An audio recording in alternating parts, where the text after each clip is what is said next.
Hello everyone. তো দেখতেই পাচ্ছেন এখানে পেয়ারা গাছ। তো এখানে প্রচুর পরিমাণে পেয়ারা ধরেছে। তো আমরা গ্রামের বাড়িতে এসেছি বাচ্চাগুলোর ছুটিতে। তো আমরা কর্মসূত্রে বাইরেই থাকি। আর এখানে পেয়ারাগুলো এখনও কচি আছে, ছোট ছোট। তো এখনও পাকেনি। আর একটি দুঃখের বিষয়, যখন এগুলো পাকবে তখন আমরা চলে যাব, কারণ বাচ্চাদের ছুটি শেষ হয়ে যাবে। আর এখানে এটা আম গাছ। তো প্রচুর পরিমাণে আম ধরেছে। তো অন্য বছরের তুলনায় এবছর একটু কম হয়েছে। আর আমগুলোর সাইজ খুব বড় হয়। একটা আমের ওজন কমসে কম 400-500 করে। তো দেখতেই পাচ্ছেন। আর ফোনে এতটাও বড় দেখা যাচ্ছে না। আর এগুলোকে আমরা কাপড় দিয়ে ঢেকে রেখেছি, কারণ এখানে ছাদে বসে মাংকি আসে প্রচুর পরিমাণে আর খেয়ে নেবে। তার জন্যই আমরা এগুলোকে কাপড় দিয়ে বেঁধে রেখেছি। আর এই গ্রামের বাড়িতে আমাদের সব রকমেরই ফলের গাছ আছে। তো আজকে কিছুটা আপনাদের সাথে শেয়ার করছি, আর একদিন কিছুটা শেয়ার করব। তো এখানে দেখতেই পাচ্ছেন, দূর থেকে দেখা যাচ্ছে আমগুলো ধরেছে। ভেতরে ভেতরে অনেকই আম আছে।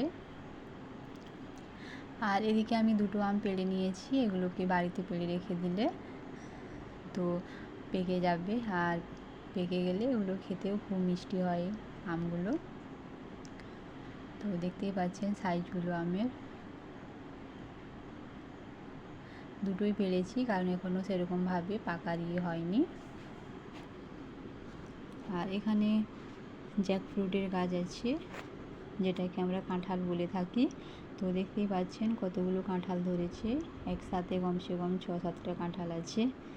আর এগুলোরও সাইজ খুব বড় হয়, আর পেকে গেলেও খুব মিষ্টি হয় এর স্বাদ।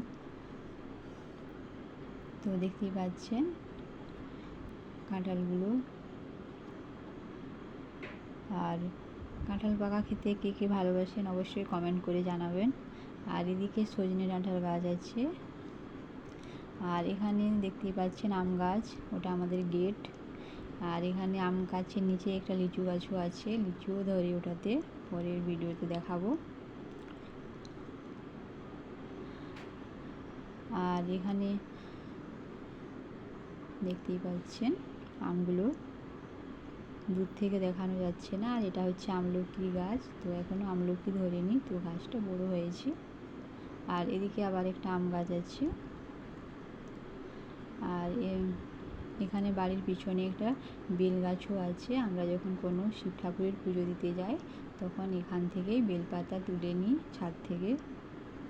খুব সহজে তোলা হয়ে যায়, কোথাও বাইরে যেতে হয় না। আর এদিকে পিছনে পুরো বাঁশ গাছ আছে। আর এখানে কুঁদরু গাছ ছিল, কুঁদরুগুলো তুলে নিয়েছি। এই কাঁঠাল গাছেতেই কুঁদরু গাছ উঠে গেছিলো। তো ভিডিও কেমন লাগলো অবশ্যই লাইক, কমেন্ট, টাটা, বাই।